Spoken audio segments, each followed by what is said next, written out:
मेरा पति रोज मेरी छोटी बहन की पसंद की मिठाई लाता और कहता कि मैं तुम्हारी बहन को अपनी बहन समझता हूँ, इसीलिए उसके लिए मिठाई लाता हूँ। उसे मिठाई देने के लिए वो कहता कि उसे घर बुला लो। मैं भी बेफिक्र होकर उसे अपने घर बुला लेती, क्योंकि वो बहुत काली और बदसूरत थी। मेरा पति मुझ जैसी खूबसूरत पत्नी को छोड़कर भला उसकी तरफ क्यों देखेगा। एक दिन मैंने बहन को घर बुलाया और खुद बाथरूम में चली गई, लेकिन फिर फौरन ही जब साबुन लेने बाहर निकली और जो बाहर का नज़ारा देखा तो मेरी जान निकल गई। मेरी बहन फर्श पर। जब मैंने राकेश को पहली बार नीलम के लिए मिठाई लाते देखा तो दिल खुशी से भर गया। उस दिन नीलम ने कुछ खास नहीं किया था, बस घर के कोने में बैठी अपनी किताब पढ़ रही थी। राकेश ने आते ही मुझे आवाज दी, देखो, आज नीलम के लिए उसकी पसंद के गुलाब जामुन लाया हूँ। नीलम ने चौंक कर राकेश की तरफ देखा, फिर नजरें झुका ली। उसके चेहरे पर हमेशा की तरह खामोशी थी और सुकून। मैं मुस्कुरा कर प्यालियों में चाय डालने लगी। दिल में फक्र का एक अनोखा एहसास था। मेरी बहन जो बचपन से रंग के ताने सुनती आई थी, अब एक ऐसे इंसान के हाथों से इज्जत पा रही थी जो उसे अपनी बहन कहता था। राकेश का व्यवहार मुझे हमेशा सुकून से भरा लगता था। जब भी नीलम को कोई तकलीफ होती तो वो उसके सर पर हाथ रखकर कहता, कभी लगे कि तुम्हें कोई कम समझ रहा है तो याद रखना कि तुम मेरी इज्जत हो। नीलम कम बोलती थी, शायद इसीलिए ज्यादा महसूस करती थी। उसकी आंखें अक्सर मुझे छुपाकर किसी और ही सन्नाटे में देखती थीं, जैसे उसके अंदर कोई और अधूरा सवाल हो। एक दिन दोपहर को मैंने उसे आंगन में बैठे देखा। राकेश भी पास में ही था। अखबार पढ़ते पढ़ते उसने एक बात कही, नीलम, तुम्हारा सलीका कमाल का है। तुम जैसी हो बहनें तो जिंदगी सुकून से गुजरे। नीलम ने बस सर हिलाया, पर उसके होठों पर एक अजीब मुस्कुराहट थी जो मेरे दिल को ठंडक दे गई। शाम को जब मैंने राकेश से पूछा, तुम नीलम को इतना खास क्यों समझते हो, उसने कहा, क्योंकि वो सबसे अलग है। अपनी बातों में, अपनी खामोशी में, अपनी सच्चाई में। वो मुझे अपनी छोटी बहन की याद दिलाती है जो अब नहीं रही। मैं वो बात दिल से लगा ली। नीलम वाकई किसी की याद हो सकती थी। वो एक परफेक्ट पर्सनैलिटी थी, बस दुनिया ने उसके रंग को एक पर्दा बना दिया था। मैंने कई बार उसे आईने में खुद को देखते पाया, फिर नजरें चुरा लेती। एक बार मैंने कहा, नीलम, तुम बहुत खूबसूरत हो। उसने हंसकर कहा, ये खूबसूरती कभी किसी की पसंद नहीं बनी, ना स्कूल में, ना मोहल्ले में, ना ही कभी सपने में। एक बार वो बीमार पड़ गई। बुखार था, कमजोरी थी। राकेश ने ऑफिस से छुट्टी ले ली, खुद से डॉक्टर के पास लेकर गया। वापस आकर उसने बताया, नीलम का ख्याल रखना जरूरी है, वो अपनी हेल्थ पर बिल्कुल भी ध्यान नहीं देती। मैंने इस बात पर सर हिलाया। अंदर ही अंदर ये सब मेरे दिल को और भी ज्यादा नरम बना रहा था। मैं सोचती थी कि शायद मेरी प्रार्थनाएं रंग ला चुकी हैं। एक ऐसा पति जो मेरी बहन को अपनी बहन से भी बढ़कर चाहता है। नीलम का बर्थडे था तो मैंने सोचा कि सादगी से मना लेंगे, लेकिन राकेश ने छोटा सा सरप्राइज प्लान किया। घर के आंगन में कुछ दोस्तों को बुलाया, छोटा सा केक और नीलम के लिए किताब, काली लड़कियों की खामोश कहानी, उसे ट्रॉफी की तरह दी। नीलम की आंखें नम हो गईं, मगर उसने कुछ नहीं कहा, बस केक काटते हुए एक लंबी नजर राकेश पर जा रुकी, फिर जल्दी से हटा ली। मैंने वो नजर देखी पर कुछ नहीं सोचा। मेरे दिल में शक की कोई जगह ही नहीं थी। आखिर नीलम मेरी बहन थी, सौतेली ही सही, और राकेश, वो तो मेरा सब कुछ था। बचपन में सौतेली माँ के पहले पति से हुई ये बेटी भी माँ की तरह ही मेरी जिम्मेदारी थी। इस दौरान कई और बातें भी हुई जिन पर उस वक्त ध्यान नहीं दिया। एक दिन नीलम ने कहा, दीदी, आप बहुत लकी हैं, राकेश जैसा पति हर लड़की को नहीं मिलता। मैंने हंसकर कहा, और तुम बहुत खुशकिस्मत हो कि तुम्हें ऐसे जीजाजी मिले हैं। नीलम ने हल्की सी हाँ कही और कमरे से बाहर चली गई। कभी कभी राकेश रात को देर से आता तो नीलम दरवाजा खोल देती। मैं किचन में होती, आवाज सुनती, मगर ये सब नॉर्मल लगता था। एक दिन राकेश ने आकर कहा, नीलम को अकेला मत छोड़ा करो, उसे अकेलापन पसंद नहीं। मैंने चौंक कर उसकी तरफ देखा। वो कुछ कहती नहीं है, मगर महसूस जरूर होता है। मैंने ये सब उसकी आदत समझा। कोई और होती तो शायद सोचती, सवाल करती, पर मैंने कभी राकेश पर शक नहीं किया। वो इंसान जो मेरी बहन के लिए दुनिया से लड़ने का जज्बा रखता था, उस पर शक, ऐसा मैं कभी नहीं कर सकती थी। मेरे लिए नीलम एक दुखती रग थी और राकेश उसका मरहम। ये रिश्ता जो इन दोनों के बीच में पनप रहा था, मुझे एक खुशफहमी में रखे हुए था। नीलम ने जब 10वीं के बाद आगे पढ़ने की इच्छा जाहिर की तो मुझे खुशी हुई। मैं जानती थी कि वह हमेशा किताबों से जुड़ी रही, लेकिन कभी भी अपनी इच्छा को साफ तौर पर जाहिर नहीं किया था। मैंने राकेश से बात की। उसने तुरंत कहा, नीलम जैसी लड़कियों को आगे पढ़ने का मौका जरूर मिलना चाहिए। हम दोनों ने शहर के सबसे अच्छे कॉलेज का रुख किया और वहां उसका एडमिशन हो गया। पहला दिन आया तो मैंने कहा, मैं नीलम को खुद ले जाती हूँ, मगर राकेश ने मना कर दिया। तुम रोज के काम में उलझ जाती हो, मैं लेकर जाऊंगा। सुबह जल्दी निकल सकता हूँ, कोई दिक्कत नहीं है। मैंने मान लिया। मुझे कभी उस पर शक करने की कोई वजह नहीं मिली थी। कॉलेज के गेट पर जब राकेश ने नीलम को अंदर भेजा तो उसकी नजर आसपास के माहौल का जायजा ले रही थी। नीलम ने खुद को साधारण कपड़ों में छुपाया हुआ था, जैसे अपने वजूद से नजर चुरा रही हो। मैं खिड़की से ये सब देख रही थी। राकेश ने उसके कंधे पर हाथ रखकर कहा, पहला दिन है, घबराना मत। नीलम ने हल्के से सिर हिलाया और गेट के अंदर चली गई। शाम को मैंने नीलम से पूछा, पहला दिन कैसा था? उसने साधारण सा जवाब दिया, ठीक था। मैंने हंसकर कहा, बस ठीक? वो बोली, कॉलेज बड़ा है, लड़कियां अलग दुनिया की लगती हैं। राकेश ने भी बाद में हंसकर कहा, शुरू में सबको ऐसा ही लगता है, वक्त के साथ आदत हो जाएगी। अगले दिन फिर वही रूटीन, नीलम को लेकर जाना, मैं घर के कामों में लग जाती। कुछ दिन ऐसे ही गुजरे। फिर एक दिन एक कॉल आई, एक अनजान नंबर से। लड़की की आवाज थी, संजीदा और सपाट। क्या आपको पता है, आपकी बहन रोज एक आदमी के साथ आती है? मैं सुनकर हंस दी। दिल ही दिल में सोचा, बेवकूफ लड़कियां शक करना सीख गई हैं। मैंने फोन बंद कर दिया और राकेश को बताया भी नहीं। उस वाक्य के बाद मैंने नोट किया कि नीलम अब कॉलेज से वापसी पर ज्यादा देर तक अपने कमरे में रहने लगी थी। पहले वो आते ही मुझसे बातें करती, अब बस मुस्कुराती और दरवाजा बंद कर लेती। मैंने एक दिन पूछा, नीलम सब ठीक तो है ना? उसने कहा, बस थकान हो जाती है। राकेश ने भी कहा, रोजाना लंबा सफर है, थक जाती होगी। कुछ दिनों के बाद मैंने राकेश के बैग में एक डायरी देखी। अच्छा इत्तेफाक था कि वो खुल गई तो अंदर कुछ तस्वीरें बनी हुई थी, एक लड़की के लंबे घने बाल और एक लॉकेट। मैं चौंक गई और सोचा, राकेश ड्राइंग करता है? मैंने पूछा, ये तुमने बनाया है? उसने मुस्कुराकर कहा, हाँ, बस यूं ही वक्त गुजारने के लिए। उसी दिन मैंने नीलम को आईने के सामने देखा। बालों में नई क्लिप लगी थी और चेहरे पर हल्की सी चमक थी। मैंने हंसकर पूछा, ये क्लिप कहाँ से लाई हो? उसने कहा, एक सीनियर लड़की ने गिफ्ट में दी है। मैंने दिल में सोचा, शायद अब वो दोस्त बना रही है।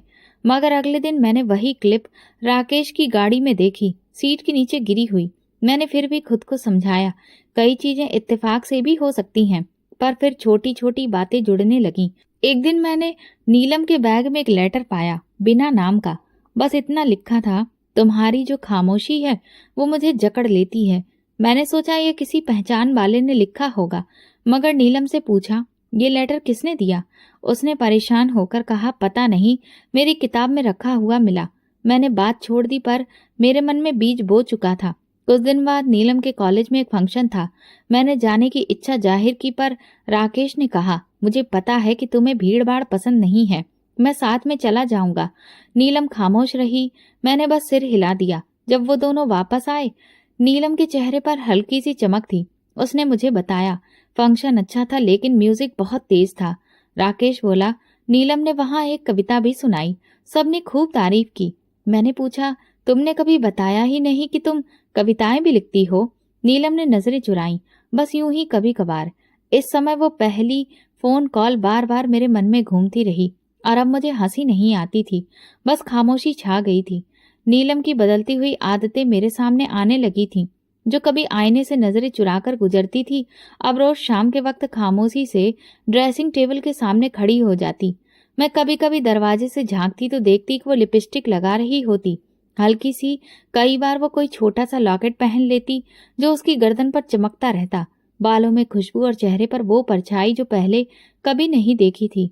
मैंने एक दिन हैरत से पूछा, इतना तैयार होने की क्या जरूरत है, कहीं जा रही हो? वो हंसती। उसकी हंसी में वो मासूमियत नहीं थी जो पहले होती थी। उसने कहा, अपने लिए तैयार होना सीख रही हूँ। और उसे देखकर मैंने उसकी आंखों में एक चमक देखी, ऐसी चमक जो रोशनी नहीं, खौफनाक लग रही थी। मैं चुपचाप किचन में आ गई। राकेश तब घर पर नहीं था। रात को जब वो आया, नीलम ने उसे पानी दिया और हल्की सी खुशबू कमरे में फैल गई। राकेश ने एक पल के लिए उसे देखा, फिर टीवी का रिमोट उठा लिया, लेकिन मेरी नजरें उस लम्हे को नोट कर चुकी थीं। अगले दिन मैंने नीलम को किचन में देखा, कोई नई डिश बनाने की कोशिश में लगी थी। मैंने कहा, ये सब कब सीखा? वो बोली, यूट्यूब से। राकेश जीजा जी को नई चीजें पसंद है ना? मैंने चौंक कर उसे देखा। तुम्हें कैसे पता? वो बोली, उन्होंने एक दिन जिक्र किया था कि चाइनीज खाना पसंद है, तो मैंने सोचा ट्राई करूं। मैंने बर्तन धोते हुए कहा, कॉलेज पर ध्यान दो, खाना पकाना हमारा काम है। वो खामोश हो गई, फिर नरमी से बोली, मैं तो सिर्फ सीख रही हूँ, कुछ गलत तो नहीं किया। एक और दिन शाम को मैंने देखा कि वो अपने कमरे में कुछ कपड़े चुन रही थी। मैं अंदर गई। एक सूट उसके हाथ में था, वही रंग जो राकेश को पसंद था, नीला। मैंने कहा, ये कब लिया? नीलम बोली, कॉलेज में कल फूड डे है, सब कुछ अच्छा पहनकर जा रहे हैं। मैंने कुछ भी नहीं कहा, बस सिर हिला दिया। अब जब राकेश घर आता, नीलम उसके सामने ज्यादा सुकून से रहती। पहले वो नजरें झुकाती थी, अब वो बात करती, हंसती, कभी किसी बात पर अपनी राय देती, जैसे वो एक दीवार थी जो अब हटने लगी थी। एक दिन मैंने देखा वो राकेश की फेवरेट किताब पढ़ रही थी। मैंने पूछा, ये कब से पढ़ने लगी? वो बोली, जीजा जी ने कहा था कि ये किताब जिंदगी बदल देती है, तो मैंने सोचा पढ़ूं। मैंने तंजिया लहजे में कहा, तुम्हारी जिंदगी तो वैसे ही बहुत बदली जा रही है। वो चुप हो गई। उसी रात मैंने उसके कमरे में एक नया परफ्यूम देखा। मैंने पूछा, ये कहाँ से आया? उसने जवाब दिया, दोस्त ने गिफ्ट में दिया है। मैं कुछ कहना चाहती थी, मगर फिर रुक गई। फिर एक दिन ऐसा आया जब मैंने घर में राकेश की चीजें नीलम के कमरे में देखी। एक बॉल पेन, एक नेवी ब्लू रुमाल जो वो हमेशा ऑफिस में रखता था। मैंने पूछा, ये कहाँ से आया? नीलम बोली, शायद गलती से रख लिया होगा। मैं खामोश हो गई। इस हफ्ते नीलम ने खुद को पूरी तरह से बदलना शुरू कर दिया था। उसने अपनी नजरें चुराना बंद कर दिया था। उसकी आवाज में अब नरमी का एहसास ज्यादा था। मैंने उससे पूछा, तुम कुछ छुपा रही हो? उसने कहा, नहीं दीदी, बस खुद को समझ रही हूँ। एक दिन राकेश घर आया, बहुत थका हुआ था। नीलम तुरंत चाय बनाने किचन में गई। मैंने कहा, मैं बना देती हूँ। वो बोली, नहीं, मुझे बनाना अच्छा लगता है। उसके लहजे में शर्माना नहीं, एक अधिकार था। शाम को जब हम तीनों डाइनिंग टेबल पर बैठे, नीलम ने खुद राकेश की प्लेट में खाना परोसा। मैंने पहली बार राकेश के चेहरे पर वो खामोशी देखी जो किसी अंदरूनी एहसास को छुपाने की कोशिश में थी। मुझे लगा जैसे मैं किसी ऐसे खेल का हिस्सा बन चुकी हूँ जिसके नियम मेरे सिवा सबको पता है। रात गए मैंने नीलम के कमरे की लाइट ऑन देखी। अच्छा, दरवाजा धीरे से खोला तो वो आईने के सामने खड़ी थी। वही लिपस्टिक, वही लॉकेट, वही चमक। और उस चमक में मैंने एक ऐसी रोशनी देखी जो रोशनी नहीं थी, आग थी। मैंने दरवाजा बंद कर दिया और धीरे से वापस आ गई। बिस्तर पर लेटी तो नींद आंखों से कोसों दूर थी। कुछ दिनों से राकेश देर से सोता था। बिस्तर पर आकर लेट तो जाता, मगर मोबाइल उसके हाथ में रहता। कभी कभी कहता, काम का लोड है, कल प्रेजेंटेशन है। मैं भी चुप रहती। मेरी आदत बन चुकी थी सवाल ना करना। मगर उस रात कुछ ऐसा हुआ जिसने मेरी नींद छीन ली। राकेश बाथरूम गया तो उसका मोबाइल बेड पर रह गया। स्क्रीन रोशन हुई और एक नोटिफिकेशन दिखाई दिया, नीलम का। थैंक यू, आपकी बातों से नींद आ गई। वक्त 2:14 रात का। मेरे हाथ वहीं पर, मेरी नजर स्क्रीन पर जम गई। मैसेज बस छोटा सा था, लेकिन उसमें सब कुछ लिखा था। मैंने मोबाइल नहीं छेड़ा, बस स्क्रीन बंद कर दी। राकेश वापस आया, मोबाइल उठाया, एक नजर मुझ पर डाली और साइड टेबल पर रख दिया। मैंने कुछ नहीं कहा, लेकिन अंदर कुछ ऐसा टूटा था जो आवाज नहीं करता था, मगर सांस लेना मुश्किल बना देता था। सुबह वो ऑफिस चला गया। मैं अकेली बैठी किचन में बर्तन धोती रही। नीलम कमरे से निकली, चाय बनाने लगी। मैंने देखा उसकी आंखों में नींद नहीं थी, मगर चेहरा खुशहाल था, जैसे रात को किसी ने उसके सारे उलझे हुए सवालों को सुलझा दिया हो। मैंने धीरे से पूछा, रात को देर तक जाग रही थी? उसने चौंक कर मेरी तरफ देखा, फिर नजरें चुरा ली। हाँ, पढ़ाई कर रही थी, नींद नहीं आ रही थी। मेरा दिल चाहा कि उस लम्हे उसे सब कुछ पूछ लूं, लेकिन मैं चुप रही। खामोशी मेरे अंदर की बगावत को रोकने का एकमात्र हथियार बन चुकी थी। दोपहर को राकेश ने कॉल की, आज ऑफिस में देर हो जाएगी, क्लाइंट्स आ रहे हैं। मैंने कहा, ठीक है, खाना गर्म कर दूंगी। उसने फोन बंद कर दिया। मैं किचन की खिड़की से बाहर देखती रही। आसमान पर बादल थे और अंदर मेरे दिल में तूफान। शाम को नीलम ने कहा, दीदी आप थक गई होंगी, मैं खाना बना लेती हूँ। मैंने सिर हिलाया। ठीक है, आज तुम बना लो। वो किचन में चली गई और मैं सोफे पर बैठकर उसकी आवाज़ें सुनती रही। बर्तनों की खनक, चाकू के चलने की आवाज़, मसाले की खुशबू और किसी अनकहे रिश्ते की आहट की। रात को खाने के दौरान राकेश ने कहा, नीलम तुमने बहुत अच्छा खाना बनाया है। वो मुस्कुरा दी। Thank you. आपकी पसंद की सब्जियां थी ना, इसीलिए सोचा खुशबू भी वैसी ही हो जैसी आपको पसंद है। मैंने चम्मच हाथ में पकड़े पकड़े राकेश की तरफ देखा। उसने सिर्फ एक लम्हे के लिए मेरी नज़र का सामना किया, फिर प्लेट की तरफ ध्यान देने लगा। अगले दिन राकेश का मोबाइल ड्राइंग रूम में रह गया। वो नहाने गया और मैं खुद को रोक नहीं पाई। मैंने सिर्फ एक बार स्क्रीन पर उंगली फेरी। मैसेज खोले। नीलम के नाम पर कई बातें थीं, ज्यादातर आम, लेकिन कुछ बातें मुझे अंदर से हिला गईं। कभी कभी लगता है तुम्हें पहले जान लेती तो मेरी जिंदगी कुछ और होती। तुम समझती हो, और यही सबसे कीमती बात है। मैंने मोबाइल बंद कर दिया। कोई तस्वीर नहीं थी, कोई भावनाओं का इजहार नहीं, लेकिन होंठ सब कुछ कह रहे थे। मैंने खुद से झूठ बोला। शायद वो सिर्फ उसे सहारा दे रहा है, जैसे एक भाई देता है, लेकिन दिल जानता था ये सच नहीं था। मैंने अपने रोजमर्रा के रूटीन को बदला। नीलम को ज्यादा करीब नहीं आने दिया। उनके बनाए खाने को बहाने से टालने लगी। राकेश अगर कोई तारीफ करता तो मैं चुप रह जाती, लेकिन वो सब नोट कर रहा था। एक दिन मैंने नीलम से कहा, तुम्हारा कॉलेज कब खत्म होता है? उसने जवाब दिया, 2 महीने बाकी हैं, फिर फाइनल एग्जाम्स होंगे। मैंने कहा, फिर कुछ और करने का सोचा है? वो बोली, शायद टीचिंग या फिर कोई कोर्स। मैंने बात खत्म कर दी। दिल चाहा कि कहूँ राकेश तुम्हारा कोर्स नहीं है, पर जुबान बंद रही। हफ्ते के आखिर में राकेश ने कहा, चलो बाहर खाना खाने चलते हैं, तुम्हारी पसंद का रेस्टोरेंट है। नीलम भी साथ चलने को तैयार हो गई। मैंने मना नहीं किया, बस खामोशी से तैयारी की। रेस्टोरेंट में वो दोनों बातें करते रहे। मैं सुनने वाली बनी रही। नीलम ने राकेश से एक सवाल किया, आपको बचपन में क्या बनने का शौक था? राकेश ने कहा, पायलट, लेकिन किस्मत ने जमीन से जोड़ दिया। मैंने वो बात सुनी और महसूस किया वो अपने सपने उससे शेयर कर रहा है, जो सपने कभी मुझसे शेयर नहीं किए गए। रात को मैंने राकेश से पूछा, तुम्हें नीलम से बातें करना अच्छा लगता है? वो बोला, हाँ। वो सुनती है और जवाब भी देती है। तुम तो अक्सर खामोश हो जाती हो। मैंने कहा, खामोशी हमेशा कमजोरी नहीं होती। वो कुछ नहीं बोला। मैं जान चुकी थी कि खामोशी से सबको सुनाई देता है, और झूठ वो होता है जो हम खुद से बोलते हैं बार बार, ताकि सच की चीखें दब जाएं। वो सुबह आम सी लग रही थी। नाश्ते की मेज पर मैं खामोश बैठी थी। अखबार मेरे हाथ में था, लेकिन शब्दों की कोई अहमियत बाकी नहीं रही थी। राकेश मोबाइल पर ऑफिस की मीटिंग के नोट्स पढ़ रहा था। मैं और नीलम किचन में चाय बनाने में व्यस्त हो गए थे।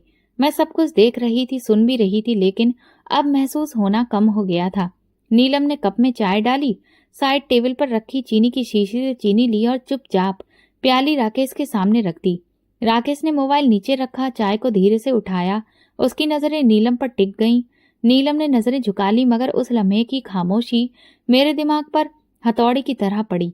वो दोनों एक दूसरे को देख रहे थे, जैसे शब्द की जरूरत ही ना रही हो। मैंने खाली प्लेट में चम्मच रखा और दिल में एक चीख दबी, चाय ठंडी हो रही है। मैंने जबरदस्ती आवाज में कहा। राकेश ने चौंक कर मेरी तरफ देखा, फिर कप उठाकर एक घूंट पिया। अच्छी है, उसने कहा। नीलम वापस किचन में चली गई। मैंने कप की तरफ देखा।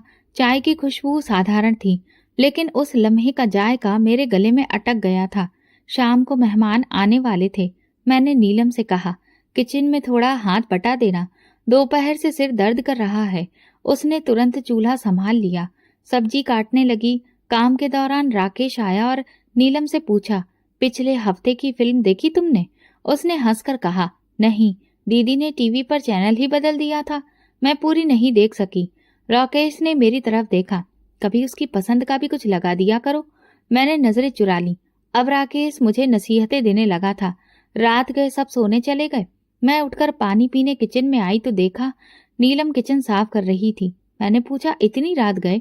वो बोली, आप थक गई थी, मैंने सोचा आप आराम करिए, बस मैं कर लेती हूँ। मैं उसके पास खड़ी रही, फिर धीरे से बोली, तुम्हें लगता है तुम सब कुछ संभाल सकती हो? वो चौंक गई, मेरी तरफ देखा। क्या मतलब? मैंने कहा, राकेश के लिए चाय, खाना, फिल्म सब तुम्हें ही याद रहता है। उसने कुछ देर खामोशी ओढ़ी, फिर बोली, मैं बस मदद कर रही हूँ। पहले उस रात कुछ नहीं कहा, लेकिन मेरी रात रो रो कर गुजर गई। एक दिन मैंने नीलम को राकेश के साथ बैठे देखा। वो उसे किताब दिखा रही थी। मैं दूर से सुन रही थी। ये वाला पेज देखिए, ये जो लिखा है ना, वो मुझे आपकी बातों जैसा लगता है। राकेश हल्का सा मुस्कुराया और किताब खोलकर देखने लगा। मैं अंदर आई तो वे दोनों खामोश हो गए। मैंने एक पल को उनकी नजरें महसूस की, जैसे वो मुझसे कुछ छुपा रहे हों। राकेश ने बात का रुख बदल दिया। आज खाने में क्या है? मैंने जवाब दिया, जिसका स्वाद तुम्हें अब याद नहीं रहता। वो चुप हो गया और नीलम चेहरा झुकाकर किचन में चली गई। कुछ दिन के बाद सुबह नीलम ने फिर चाय बनाई। मैंने कप उठाने के लिए हाथ बढ़ाया तो उसने राकेश के सामने रख दिया। मेरे हाथ हवा में रह गए। राकेश ने बस एक लम्हे को मेरी तरफ देखा, जैसे कुछ कहना चाहता हो, मगर वो लम्हा गुजर गया। मैंने उस दिन चाय नहीं पी।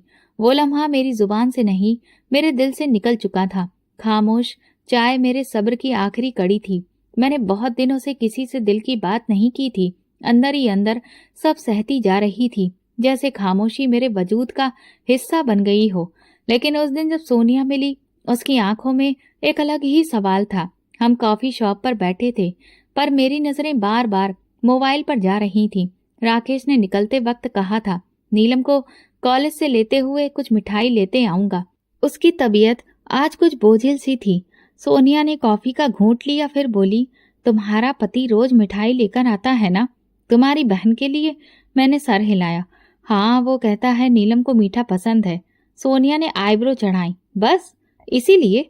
या फिर तुम्हें पता ही नहीं कि वो अब क्या पसंद करता है? मैं हंस पड़ी। सोनिया, वो नीलम है, मेरी काली शर्मीली साधारण बहन। उसे कोई वैसे नहीं देखता जैसे हम देखते हैं। सोनिया ने चम्मच रखी और धीरे से कहा, कभी आईने से बाहर भी देखा है? मेरे दिल में कुछ उलझा, जैसे जमीन नीचे से खिसकने लगी हो। मैंने जल्दी से बात बदली। नीलम अब थोड़ी खुल गई है। तुम्हें याद है पहले कितना चुप रहती थी? सोनिया ने मेरी तरफ देखते हुए कहा, कभी कभी जो चुप रहते हैं वही सबसे ज्यादा बोलना चाहते हैं।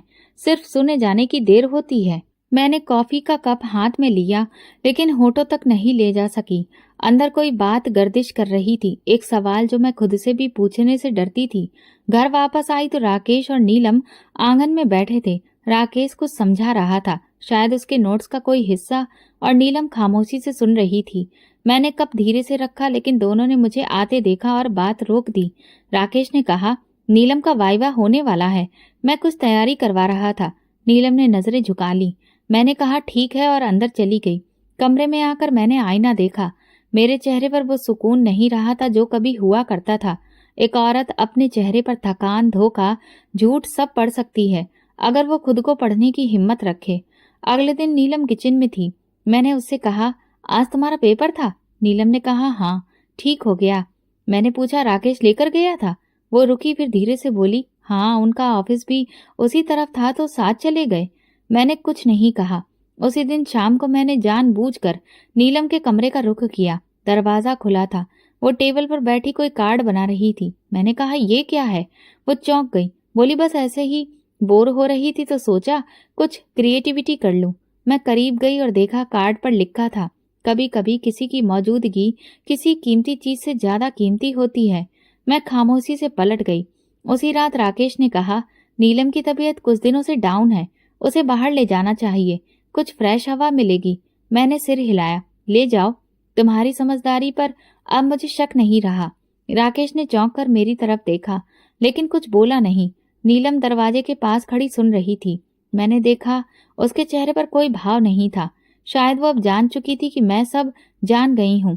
अगली सुबह मैंने सोनिया को कॉल किया। तू कल फ्री है? वो बोली, हाँ, सब ठीक। मैंने कहा, आईने से बाहर देखने का वक्त आ गया है। सोनिया हंसी। क्या नजर आया? मैं खामोश रही। फिर कहा, सब कुछ, जो अब तक नजरअंदाज करती रही थी। मैंने इस बार चाय खुद बनाई। जब राकेश ने पूछा, नीलम कहाँ है, तो मैंने जवाब दिया, जहाँ तुम रोज मिठाई लेकर जाते हो वहीं होगी। वो खामोश हो गया और मुझे लगने लगा कि सच के करीब होना सबसे तकलीफदेह बात होती है। कई दिनों से मैं हर लम्हा कुछ न कुछ देख रही थी, एक खामोश सिलसिला जो अब नजरों से नहीं, दिल को जख्मी करने लगा था। मैंने हर छोटी बात को नजरअंदाज किया, हर बड़े लम्हे को इत्तेफाक समझा, लेकिन कुछ बातें ऐसी होती हैं जो अंदर जम जाती हैं, जैसे कोई दाग जो न छूटता है न छुड़ाता है। वो शाम बारिश हो रही थी। मैंने आंगन से कपड़े समेटे और कमरे की तरफ बढ़ गई। नीलम बैठी किताब पढ़ रही थी। कमरे में अंधेरा था। खिड़की के पास रखी मोमबत्ती की लौ टिमटिमा रही थी। मैं अंदर गई, एक पल को रुकी, फिर धीरे से पूछा, एक बात पूछूं? नीलम ने नजर किताब से हटाई। जी दीदी, मैंने सांस भरकर कहा। राकेश तुमसे इतना क्यों बात करता है? नीलम के हाथ से किताब फिसलते फिसलते रह गई। उसने पलकें झुकाई और धीरे से कहा, क्योंकि आप सुनती नहीं हो। वो सिर्फ सुनता है।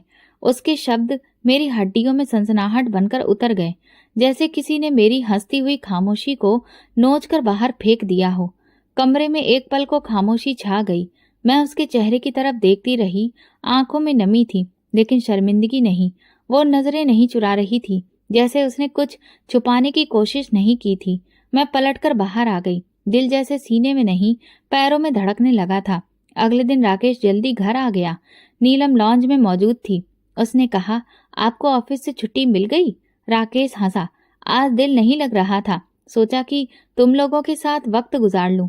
मैंने बात काट कर कहा, काम का दिल छोड़ना भी अब आसान हो गया है। राकेश ने चौंक कर मेरी तरफ देखा, लेकिन कुछ नहीं कहा।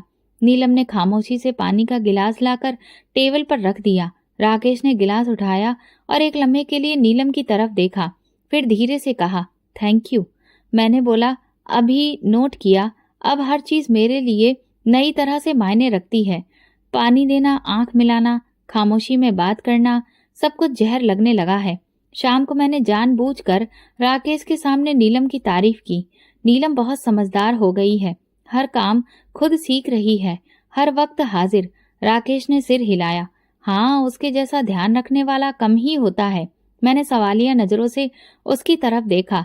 मेरे ध्यान में कभी कमी थी? राकेश ने झिझक कर कहा, नहीं, तुम भी बहुत ख्याल रखती हो, बस नीलम थोड़ी ज्यादा जागरूक है, बात को जल्दी समझती है। मैं हंसने लगी। हाँ, शायद इसीलिए तो तुम उसे इतना सुनते हो। राकेश ने नजर चुराई।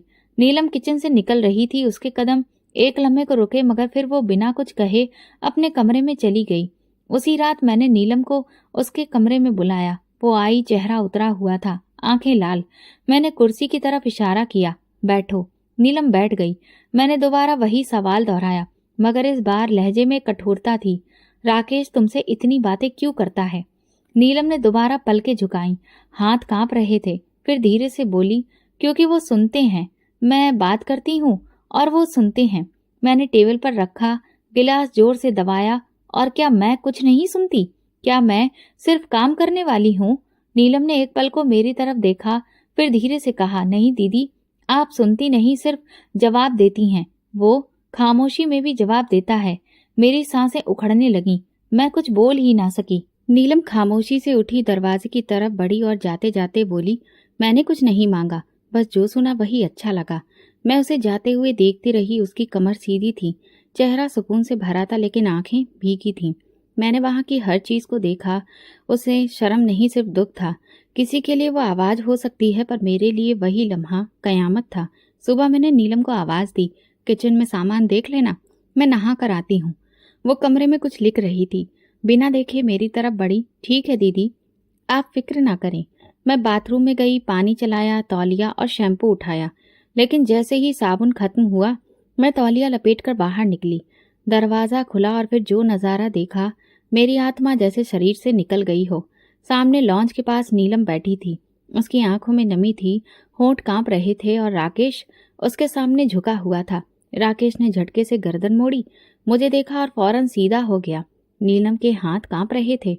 वो घबराकर खुद को संभालने की कोशिश कर रही थी। मेरे कदम दरवाजे पर जड़ हो गए, जैसे जमीन में धंस गए हों। राकेश ने तुरंत कहा, ये कुछ नहीं है। वो गिर गई थी, बस। मैंने हाथ उठाकर उसे रोक दिया। मेरी समझ जैसे कट चुकी थी। उसकी आवाज आ रही थी, मगर अब उसका कोई मतलब नहीं रह गया था। नीलम ने उठने की कोशिश की, लेकिन उसका दुपट्टा एक तरफ पड़ा था, बाल बिखरे हुए थे और वो नजरें नहीं उठा पा रही थी। मैंने एक कदम पीछे हटाया और दरवाजा बंद कर लिया। कमरे में आकर मैं जमीन पर बैठ गई। पूरा शरीर ठंडे पानी से भीगा था, लेकिन आत्मा जैसे पसीने से भीगी हुई थी। राकेश दरवाजे के बाहर आया। वो बस गिर गई थी। तुम गलत समझ रही हो, मैं कसम खा सकता हूँ। मैंने कुछ नहीं कहा। नीलम की चप्पल की आवाज सुनाई दी, फिर दरवाजा बंद होने की, जैसे वो भी अब कैद हो गई हो। किसी ऐसे लम्हे में जो कभी मिट नहीं सकता। शाम तक मैं बिस्तर पर लेटी रही, किसी से कुछ पूछा नहीं, न राकेश से न नीलम से। घर में मातम जैसा माहौल था, मगर ये खामोशी भी तबाही की आवाज होती है। रात को राकेश मेरे पास आया, बैठा और धीरे से बोला, क्या तुम मुझ पर भरोसा नहीं करती? मैंने सीधा उसकी आंखों में देखा। वो चुप हो गया। मैंने कहा, झूठ मत बोलो, मुझे अब सच सुनने की आदत हो चुकी है। राकेश ने कहा, मैं कुछ नहीं कहना चाहता, तुम जो चाहे सोच लो। वो हंसी जो दिल के अंदर खून बनकर निकली थी। अगले दिन नीलम मेरे सामने आई, हाथ में ट्रे थी जिसमें 4 बिस्किट थे, जैसे कुछ हुआ ही ना हो। मैंने कहा, अब भी चाहती हो कि मैं कुछ ना पूछूं? वो रुकी, बस बोली, आपने कुछ खाया नहीं था। मैंने सवाल दोहराया, राकेश के सामने क्यों थी? क्या चल रहा था? नीलम ने नजरें झुका ली, फिर धीरे से बोली, मैंने कुछ नहीं किया। मैं फुपकारते हुए बोली, तो वो झुका हुआ क्यों था? तुम जमीन पर क्यों थी? वो बोली, मैं गिर गई थी बस। मैं चाय की ट्रे ले जा रही थी। मैंने ट्रे एक तरफ रख दी। चुप रहो नीलम, बहुत बोलने लगी हो। वो चुप हो गई, लेकिन उसकी खामोशी में वो बेगुनाही नहीं थी। घर का हर कोना मेरे लिए अब अजनबी हो चुका था। दीवारें जैसे मुखौटे पहन चुकी थीं। मैं वो औरत बन चुकी थी जो अपने ही घर में अजनबी हो गई थी। 2 दिन बाद मैंने नीलम को देखा। वो छत पर फोन पर बात कर रही थी। मेरे आने पर चौंकी नहीं, फोन बंद किया और नीचे आई। मैंने पूछा, किससे बात हो रही थी? वो बोली, ममता से। मैं हंसी, अब तो तुम्हारे बहाने भी बदलने लगे हैं। नीलम चुप हो गई। उसी रात मैंने राकेश के फोन की स्क्रीन पर एक नोटिफिकेशन देखा। नीलम का मैसेज था, तुम ठीक तो हो ना? मैं परेशान हो गई हूँ। मैंने फोन उसके सामने रख दिया। ये भी सिर्फ ख्याल है ना? राकेश ने कहा, हाँ बस ख्याल। मैंने कहा, फिर मुझे बता दो, मोहब्बत कब से ख्याल बनने लगी है? वो चुप रहा और वही खामोशी मेरी आखिरी चीख बन गई। मैंने खुद को बहुत दिनों तक खामोश रखा। वो दरवाजा जो मैंने कभी खुद खोला था, अब मेरे सोचने तक के लिए भी बंद हो चुका था। राकेश और नीलम का हर वजूद, हर आहट मेरे अंदर कुछ नोच रहा था, लेकिन मैं कुछ कहती नहीं थी। मैं संभलती रही, जैसे सब कुछ ठीक हो सकता है। लेकिन कुछ सच ऐसे होते हैं जो जुबान पर आ जाएं तो वापस नहीं जाते, और दिल पर आ जाएं तो खत्म नहीं होते। उसी दिन जब राकेश ऑफिस से आया, मैंने दरवाजे पर ही रोक लिया, बैठो, मुझे तुमसे बात करनी है। वो चौंक गया, मेरी आंखों में देखा, फिर धीरे से सोफे पर बैठ गया। मैं उसके सामने बैठकर बोली, एक सवाल है, सीधा जवाब चाहिए, झूठ बर्दाश्त नहीं होगा। राकेश ने सांस भरी, पूछो। मैं नजरें गड़ाकर बोली, क्यों? वो जैसे लम्हा भर रुका, फिर धीरे से बोला, तुम तो हर चीज में खूबसूरती ढूंढती हो, मैं इंसान ढूंढ रहा था। मेरे हाथ कपकपाने लगे। राकेश ने बात जारी रखी, नीलम में वो दर्द था जो तुम्हें कभी नहीं था। तुम पूरी थी, खुश, साफ, मजबूत।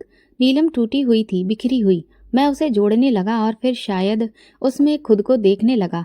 मेरे अंदर जैसे कोई चीज खामोशी में दफन हो गई। मैं कांपते हुए लहजे में बोली, मेरी बहन, मेरी जगह। राकेश ने नजरें झुका ली। मैंने गर्दन मोड़कर दरवाजे की तरफ देखा। नीलम वहां खड़ी थी, सीधी, खामोश। उसकी आंखें मेरी तरफ नहीं, जमीन पर थीं। मैंने पूछा, तुमने कुछ कहा क्यों नहीं? वो चुप रही। मैं चिल्लाई नहीं, मैं फटी नहीं, बस अंदर से बिखर गई। मैं उसके पास गई, कब से? नीलम ने धीरे से सर झुका लिया। पता नहीं कब हुआ कि वो मेरी बात समझने लगा। मैंने कठोर लहजे में कहा, मैं तुम्हारी बात नहीं समझती थी। वो बोली, आपने कभी वक्त ही नहीं दिया, कभी सुना ही नहीं। मैं एकदम पीछे हट गई, जैसे जमीन खींच रही हो। तुम्हें मेरी जगह चाहिए थी नीलम। वो बोली, नहीं, बस कोई ऐसा जो सुन ले। राकेश ने मेरी तरफ देखा। ये सब गलत हो गया, हम चाहते नहीं थे, बस। मैंने बात काट दी। बस क्या? मोहब्बत हो गई। कमरे में गहरी खामोशी छा गई, जैसे दीवारों पर शब्दों की लाशें लटक गई हों। मैं किचन में गई, एक गिलास पानी पिया, लेकिन वो गले से नीचे नहीं उतरा। वापस आई और दोनों को देखा। राकेश मेरी नजर बर्दाश्त नहीं कर सका। नीलम की पलकें भीग चुकी थी, लेकिन जुबान पर कोई माफी नहीं थी। मैंने कहा, मैं अब यहाँ एक पल भी नहीं रुक सकती। राकेश उठकर बोला, सुनो प्लीज, कोई फैसला जल्दी ना करो। मैं मजाक उड़ाते हुए हंसी। तुमने फैसला कब मुझसे पूछकर किया था? फिर नीलम की तरफ देखा। तुम्हें अंदाजा है तुमने क्या किया है? वो चुप रही, जैसे सदियों से गुनाह की सूली पर चढ़ी हो, मगर सजा का डर ना हो। मैंने चप्पल पहनी, दरवाजा खोला और पीछे मुड़े बिना निकल गई। गली के नुक्कड़ पर रुकी, लेकिन वापस नहीं देखा। दिल में सिर्फ एक बात धड़क रही थी, मेरी बहन, मेरी जगह। और मैं सिर्फ एक सवाल बन गई। मैं घर से निकली तो दरवाजे पर कोई नहीं आया। राकेश चुप रहा। नीलम ने भी नहीं रोका। मैंने कोई सामान नहीं लिया, बस वो जो साथ रखा, जो अब किसी के लिए कुछ भी ना रहा था। वही दरवाजा जहां से मैं विदा होकर आई थी, आज मुझे अर्थी की तरह बाहर निकाल रहा था। जिंदा शरीर मुर्दा रिश्ता। टैक्सी में बैठकर पीछे देखा, वो बालकनी खाली थी। नीलम वहीं थी, मेरे घर में, मेरी जगह पर। पहला दिन मामा के घर गुजरा। उनसे कुछ नहीं कहा, बस यही बताया कि राकेश से झगड़ा हुआ है, कुछ वक्त के लिए आई हूँ। मामा ने कुछ नहीं पूछा और ठीक है कहा। मैं दिन भर सोफे पर बैठी रही, कभी अपने नाखून देखती, कभी खाली दीवार। मामा की बेटी अनामिका पास आई। आपकी तबीयत ठीक है? मैंने सर हिलाया। बस थोड़ा सा दर्द है। अगले दिन मामा काम पर चले गए और मैं अकेली बैठी अपने फोन की स्क्रीन को घूरती रही। राकेश की कोई कॉल नहीं आई, नीलम का कोई मैसेज नहीं आया। ये खामोशी मेरे लिए सबसे बड़ा शोर थी। दोपहर को अनामिका ने बताया कि बुआ के यहाँ पर फंक्शन है, चलेंगी ना? मैंने मना कर दिया। अब कुछ भी देखने की हिम्मत नहीं थी। दिल में सिर्फ एक बात गूंज रही थी, आज वो मेरी जगह है। शाम को फोन बजा, सोनिया थी। तुम कहाँ हो? मामा के घर पर, मैंने कहा। वो चुप हो गई, फिर बोली, मैं जानती हूँ तुमने सबको छोड़ दिया है। मैंने कहा बस, अब और संभाला नहीं जा रहा। सोनिया ने धीरे से सांस ली। राकेश ने कुछ कहा नहीं ना? उसने रोका ना, सफाई दी। सोनिया ने फिर खामोशी के बाद कहा, तो समझ लो वो सब कुछ एक्सेप्ट कर चुका है। उसी रात मैंने आंखें बंद की तो सपने में वही नजारा। दरवाजा खुला, नीलम जमीन पर थी, राकेश झुका हुआ और मैं पत्थर बनी खड़ी। सुबह आंख खुली तो मैंने खुद को आईने में देखा।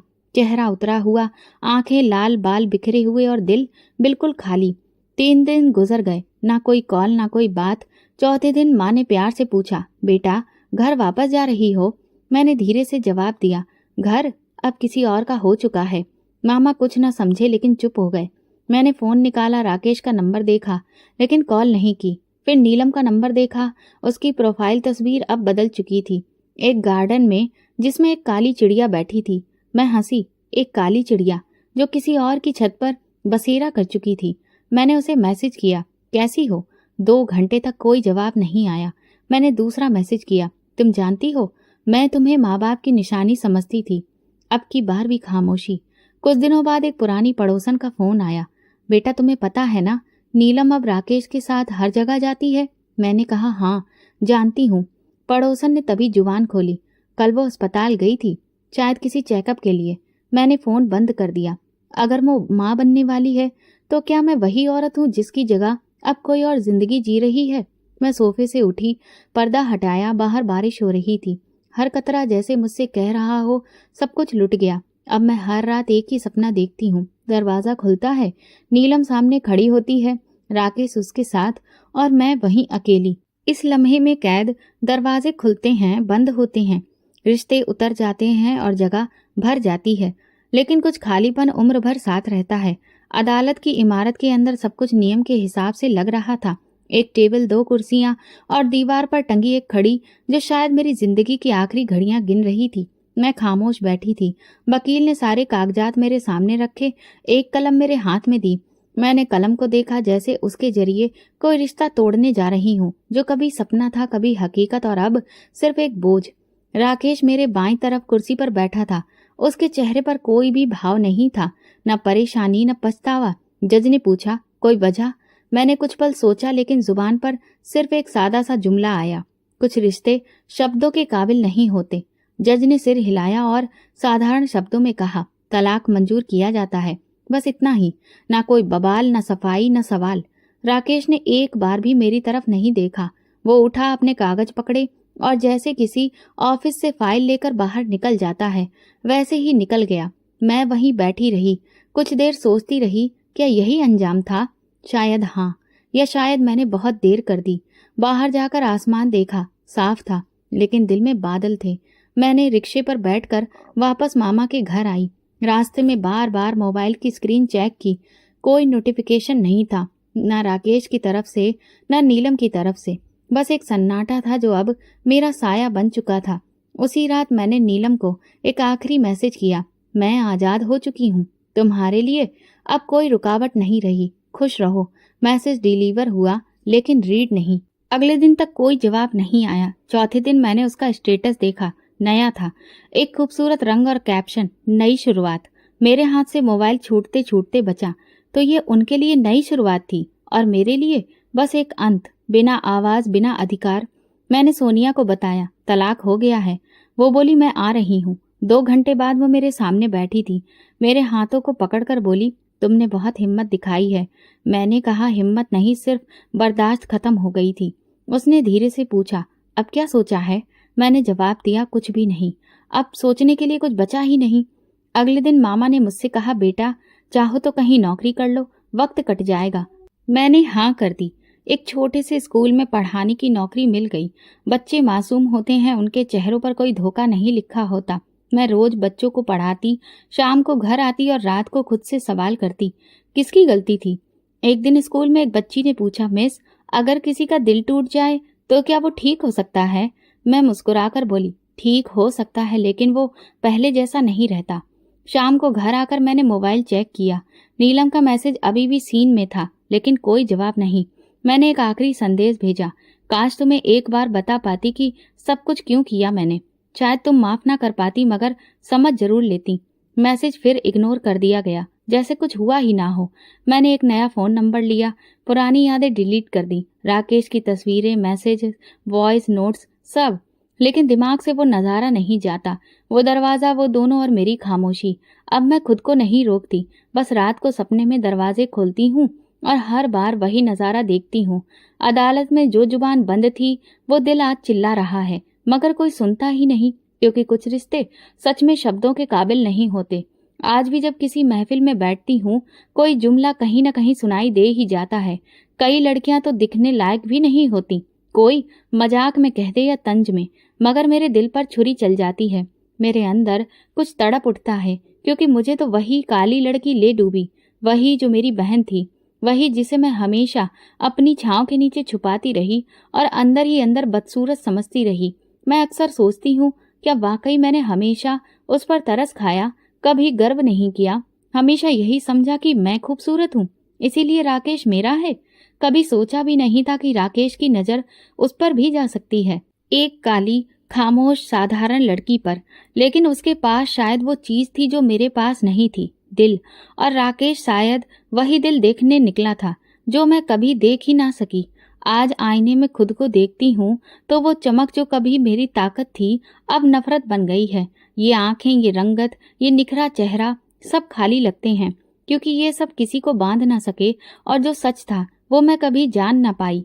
मैं स्कूल से वापस आती हूँ और अक्सर उन बच्चियों के चेहरों पर रोशनी देखती हूँ जिन्हें लोग बदसूरत कहते हैं, वो रोशनी जो मैं बरसों से आईने में ढूंढती रही। एक बच्ची अक्सर कहती है सब कहते हैं मैं काली हूँ, पर मेरे पापा कहते हैं कि मैं उनका गुरूर हूँ। मैं हंस देती हूँ, लेकिन अंदर कहीं जलती हूँ। काश किसी ने नीलम से भी यही कहा होता, काश मैंने कभी उसे ये कहा होता। कुछ दिन पहले राकेश और नीलम की तस्वीर किसी सोशल मीडिया पोस्ट में देखी। अस्पताल के बाहर नीलम का हाथ राकेश के हाथ में था और कैप्शन था जिंदगी को एक और मौका मिल गया। मैंने मोबाइल बंद कर दिया। न तस्वीर ने बताया, न शब्दों ने कि वो मौका किसके मलबे पर खड़ा हुआ है। मेरी जिंदगी जो एक पन्ने पर रुक गई थी, मामा के घर, अब मैं सिर्फ एक जिम्मेदारी हूँ। ना किसी ने शादी का जिक्र किया, न भविष्य का। मैं अब भी सिर्फ एक काम हूँ, सुबह स्कूल, शाम को खामोशी और रात आंखों में वही नजारा। कई बार आईना देखने से पहले आंखें बंद कर लेती हूँ। सोचती हूँ अगर खुद को ना देखूं तो क्या सब कुछ भूल जाऊंगी, लेकिन नहीं, दिल में वो सवाल रहता है, क्या नीलम को पता था कि उसकी खूबसूरती मेरी बर्बादी बनेगी? एक शाम स्कूल से लौटी तो सोनिया दरवाजे पर खड़ी थी। बोली मैं तुम्हें लेने आई हूँ, बाहर चलते हैं। गाड़ी में बैठते हुए उसने कहा कब तक खुद को कैद रखोगी? मैं चुप रही। उसने हल्की आवाज में कहा तुम जानती हो तुम्हारी बहन माँ बनने वाली है। मेरे शरीर का सारा खून जैसे एक पल में खिंच गया हो। मैंने कुछ नहीं कहा। सोनिया ने धीरे से मेरे हाथ पर हाथ रखकर कहा कभी सोचा जो तुमने नीलम के बारे में बचपन से सोचा वही तुम्हारे साथ हो जाए तो कैसा लगेगा? मैंने जवाब दिया सोचती हूँ हर दिन, और यही सबसे बड़ा दुख है। सोनिया ने कहा लेकिन तुमने उसे माफ नहीं किया ना? मैंने नजरें बाहर मोड़ ली। नहीं, क्योंकि जो कुछ उसने किया वो कभी माफ नहीं किया जा सकता है। मैं जानती हूँ वक्त सब बदल देता है, मगर कुछ जख्म होते हैं जो सिर्फ नजरों से ओझल होते हैं, दिल से नहीं। एक दिन स्कूल में एक बच्ची ने पूछा, मिस आपकी बहन है? मैं चौंक गई। कुछ लम्हों तक चुप रही, फिर धीरे से कहा, हाँ थी। बच्ची ने मुस्कुराकर कहा, वो आप जैसी खूबसूरत होगी ना। मेरे होंठ कांप गए। दिल एक लम्हे को रुक गया। मैंने जवाब दिया, वो मुझसे ज्यादा खूबसूरत थी। उसके पास दिल था। मैं जानती हूँ लोग आज भी नीलम को वैसे ही समझते होंगे, सदा डूबी हुई, कम बोलने वाली। लेकिन उन्हें क्या पता, वही चुप रहने वाले कब किसी की जिंदगी बदल देते हैं। और मैं आज भी हर रात दरवाजे के उसी किनारे खड़ी वही नजारा देखती हूँ। वही बहन, वही झुका हुआ पति और वही औरत जिसने खुद को आईने में खूबसूरत समझा मगर अंदर से खाली थी। और सच ये है, खाली दिल से कभी कोई रिश्ता नहीं बनता। तो दोस्तों, अगर आपको हमारी कहानी पसंद आई हो तो कमेंट करके ज़रूर बताएं। वीडियो को लाइक करें और ज़्यादा से ज़्यादा शेयर करें। अगर आप चैनल पर नए हैं तो सब्सक्राइब जरूर करें। नोटिफिकेशन बेल को दबा दें ताकि अगली अपडेट सबसे पहले आपको मिले। धन्यवाद।